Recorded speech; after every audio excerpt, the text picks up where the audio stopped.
আসুন জেনে নেই রাগ নিয়ন্ত্রণের উপায়।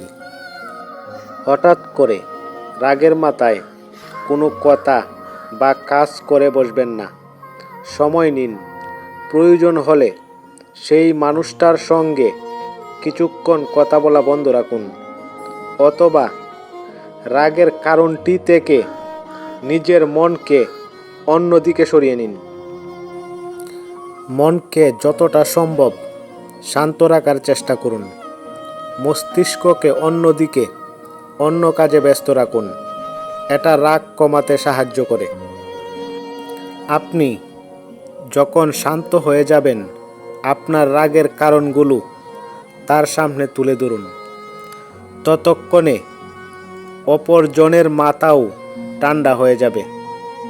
তিনিও ভালোভাবে আপনার কথাগুলো বুঝতে পারবে। নিয়মিত এক্সারসাইজ করতে পারেন, এতেও রাগের প্রবণতা কমে।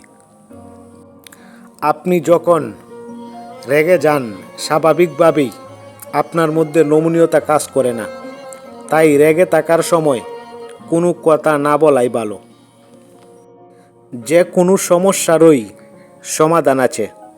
একটু ঠান্ডা মাথায় চিন্তা করলেই সেটা বের করা যায়। সেটাই চেষ্টা করুন। নিজেকে নিয়ে বেশি হিসাব করতে গেলে রাগ আরও বাড়বে। তাই তাৎক্ষণিক ব্যাপারটা মেনে নিলে সমস্যা অনেকটা কমে যায়।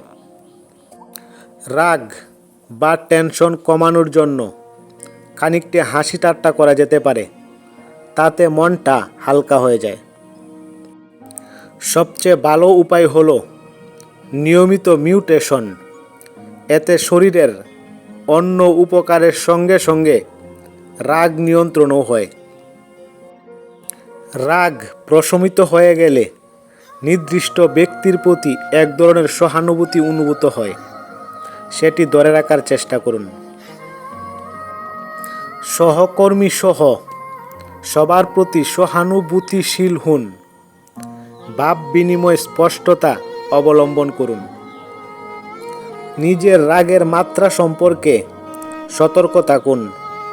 রাগান্বিত অবস্থায় আপনাকে কেমন দেখাচ্ছে তা জানতে সহকর্মী বা আশপাশের কাউকে জিজ্ঞাসা করুন।